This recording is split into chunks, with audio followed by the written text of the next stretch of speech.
Menyoroti kasus ABK yang didakwa menyelundupkan sabu 2 ton. Apa respons DPR soal vonis hakim dan apakah akan tetap memanggil jaksa yang menangani perkara? Kita langsung saja bahas bersama dengan Ketua Komisi 3 DPR RI dari fraksi Partai Gerindra, Habibur Rahman. Selamat malam, Bang Habib.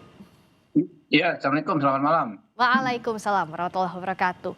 Kalau dari Komisi 3 DPR melihat vonis terhadap Fandi, apakah sudah mencerminkan rasa keadilan, Bang? Ya, soal adil nggak adil, masing-masing pihak mempunyai sudut pandang ya. Tapi setidaknya dalam kasus ini majelis hakim tidak mengkonfirmasi, tidak mengabulkan tuntutan jaksa untuk menjatuhkan hukuman mati kepada saudara Fandi. Saya pikir ini salah satu sisi yang positifnya dalam konteks paradigma kita berhukum, ya. Nah, persoalan apakah Fandi terlibat atau tidak dan lain sebagainya ini kan baru tingkat pertama. Mhm. Jadi kuasa hukum saudara Fandi masih bisa mengajukan banding atau bahkan kasasi bahkan sampai ke peninjauan kembali. Nah, itu nanti adalah bagian dari kemerdekaan peradilan yang kita nggak bisa intervensi. Mhm. Tapi apakah DPR akan, jikalau itu banding, karena kan kita masih nunggu di periode pikir-pikir ini, apakah Komisi 3 DPR juga tetap akan memantau jikalau ada upaya hukum lanjutan yang diambil oleh Fandi?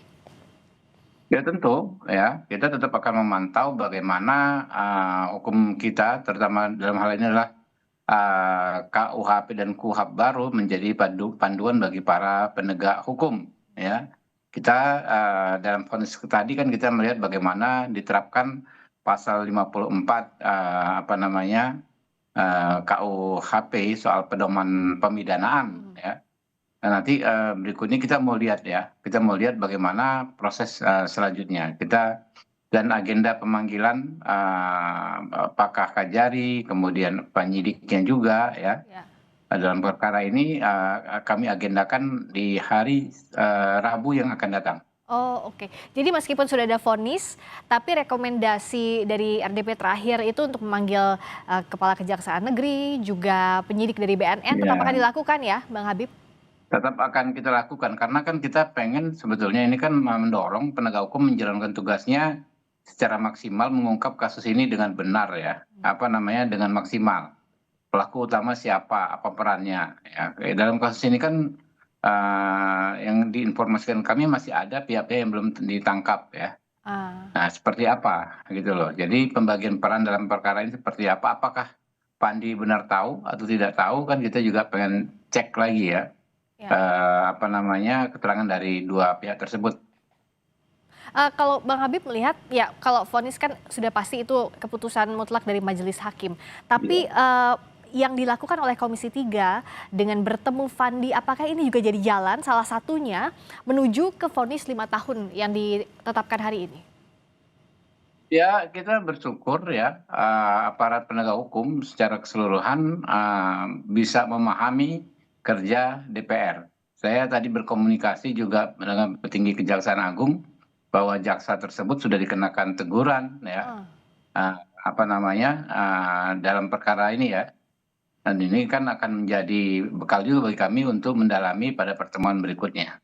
Mhm, dan bagaimana juga DPR menjelaskan, tentu kabar baik karena di satu sisi kan Fandi ataupun masyarakat yang tidak paham hukum atau yang kesulitan ini bisa dibantu. Tapi bagaimana DPR menjelaskan bahwa ini bukan bentuk intervensi?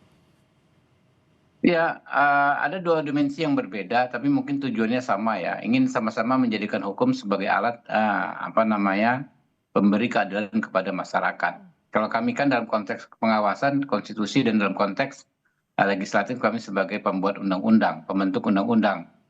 Apalagi ini undang-undang baru kami terus mensosialisasikan. Kemudian terkait pengawas ya kami juga, memiliki kewenangan ya, mengingatkan para penegak hukum walaupun nggak bisa mengintervensi tapi kami bisa mengingatkan dan apabila ya kan ya poin-poin yang kami sampaikan tidak dijalankan maka hal tersebut akan menjadi bahan evaluasi kami ya kepada kementerian atau lembaga yang menjadi mitra kami tersebut. Jadi ini dimensi yang berbeda. Kalau kami kan di dimensi konstitusional. kalau para pihak, jaksa, terpidana, kuasa hukum itu dimensi hukum praktek hukum acara pidana. Mhm.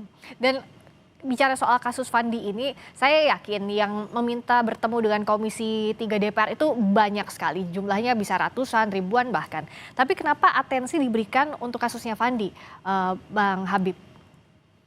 Enggak juga ya. Jadi kita lihat prioritas ya. Ya soal hukuman mati ini kan setahu saya cuma satu kasus ini Mmm, yang betul-betul apa namanya mengemuka di publik. Makanya kita jadikan prioritas. Jadi kita ini kan memang melakukan pengawasan secara umum, memang melakukan apa namanya penganggaran kebijakan anggaran secara umum, memang melakukan perumusan undang-undang legislasi secara umum, tetapi kita juga ya wajib merespon gejala-gejala yang ada di masyarakat secara kasuistik. Kenapa? Karena itulah cara kita menyambungkan ya antara hal-hal umum tadi dengan hal-hal teknis yang sifatnya praktek di lapangan, biar nyambung gitu loh. mhm. Yang juga tentu ini jadi atensi dan kabar baik, artinya siapa yang punya masalah terkait hukum, bisa, menghubungi DPR seperti Fandi misalnya, jika ada kesulitan dalam kasus yang dihadapi. Nah sebenarnya terlepas dari memang Bang Hotman yang, waktu itu menghubungkan ke DPR RI, tapi jikalau rakyat kecil, siapa saja masyarakat membutuhkan bantuan, bagaimana jalurnya Bang Habib? Ya, enggak, kita nggak dihubungi siapapun dalam kasus Mmm, ini, kita yang mencari informasi, kita menghubungi pihak terkait, oh, kebetulan pengacaranya adalah lawyer adalah Pak Hotman Paris ya. mmm, Di perkara-perkara yang lain kita juga tidak dihubungi lebih dahulu, justru kita yang proaktif ya, oh, apa namanya, menghubungi pihak-pihak yang terkait. Jadi, namanya DPR kan terbuka ya, ya, siapapun yang mengadukan permasalahannya silakan datang ke DPR. Walaupun ya, DPR ini bukan lembaga peradilan, kami mhm. perlu ingatkan ke teman-teman ya. Jadi jangan jadi alat untuk seolah-olah memposisikan DPR sebagai Shortcut gitu lembaga ya Bang ya, peradilan, bukan ya? bukan seperti itu ya, Mmm. bukan begitu, ya. Karena tadi disebutkan ini bukan shortcut, tapi, setidaknya Iya penghubung sebagai alat pengawasan. iya Nah kalau iya, heeh, betul. Bang Habib, melihatnya dari belajar dari kasus Fandi, sebenarnya apa saja sih, yang masih harus dievaluasi dari sistem hukum kita? Dari yang Bang, Habib awasi dari beberapa kasus pada saat Fandi juga kan ada kasus lain juga yang dilaporkan. Nah sebenarnya apa sih yang masih harus diperbaiki dalam waktu dekat, apalagi dengan berlakunya KUHP dan Ya, KUHP yang baru? sebenarnya PR kita ini selama 30 tahun, hanya hampir 30 tahun reformasi adalah kita lalai bersama-sama tidak memperbaharui KUHP dan KUHP baru kita. KUHP kita ya. Mmm, KUHP kita Anda tahu sendiri kan yang kemarin itu dari produk Belanda. mhm, KUHP kita itu produk Orde Baru. Nggak mungkin bisa menghasilkan keadilan. Apalagi yang bermasalah dengan hukum misalnya orang-orang yang kecil, orang-orang yang secara struktural tidak berdaya. Nggak akan mungkin. mhm, Nah, kita sudah selesaikan sebetulnya masalah-masalah besarnya di situ semua. Mulai dari bagaimana memperkuat posisi warga negara terhadap negara ya dengan peningkatan peran advokat ya, kemudian institusi penahanan, institusi pra peradilan, itu semua sudah kita rombak habis di KUHP yang baru. KUHP yang baru juga paradigmanya sudah bergeser secara ekstrem dari apa namanya retributif menjadi rehabilitatif mmm, ya, dari keadilan formil menjadi keadilan substantif. Itu sudah kita lakukan mungkin di 80%-nya, ya tinggal yang memang prakteknya.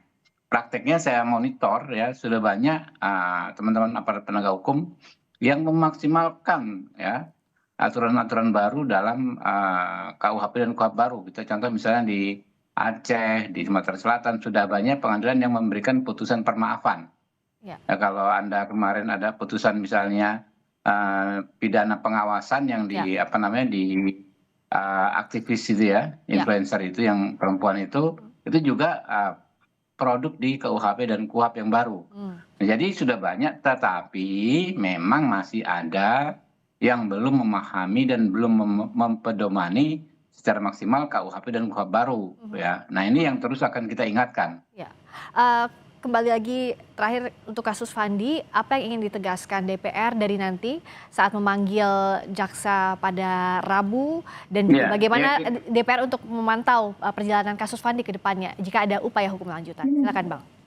Ya kita ingin ya mengkonfirmasi hal yang disampaikan para pihak kemarin hadir. Misalnya penyediaan advokat bagi Fandi itu bukan atas kemerdekaan beliau memilih, Hmm, tapi advokat yang disediakan oleh penyidik. Ini kan kontradiktif ya, ada kepentingan yang berbeda antara penyidik dengan tersangka. Kok advokatnya disediakan oleh penyidik? Ini advokatnya nanti loyalnya ke siapa? Ke penyidik apa ke si tersangka? Itu kan hmm, pertanyaan. mhm. Nah, praktek-praktek itu lazim dilakukan ketika KUHP dan KUHP yang lama. Oke, Tapi di KUHP dan KUHP baru praktek tersebut sudah terlarang, sudah dilarang. ya. Nah, kita pengen tahu ya, apa namanya sejauh mana gitu. Lalu apakah hak-haknya sebagai tersangka selama pemeriksaan dipenuhi Hmm, sehingga dia bisa maksimal melakukan pembelaan diri. Nah, ini kita akan kejar ya. Jadi dari kasus ini akan menjadi pembelajaran bagi seluruh kasus-kasus yang ada. ya. Ya. Dari mulai hukum acaranya ini akan digali oleh DPR apa-apa saja yang perlu diperbaiki. Terima kasih Bung Habibur Rahman, Ketua Komisi 3 DPR fraksi Gerindra sudah hadir di Sapa Indonesia Malam. Terima kasih. Wassalamualaikum warahmatullahi wabarakatuh.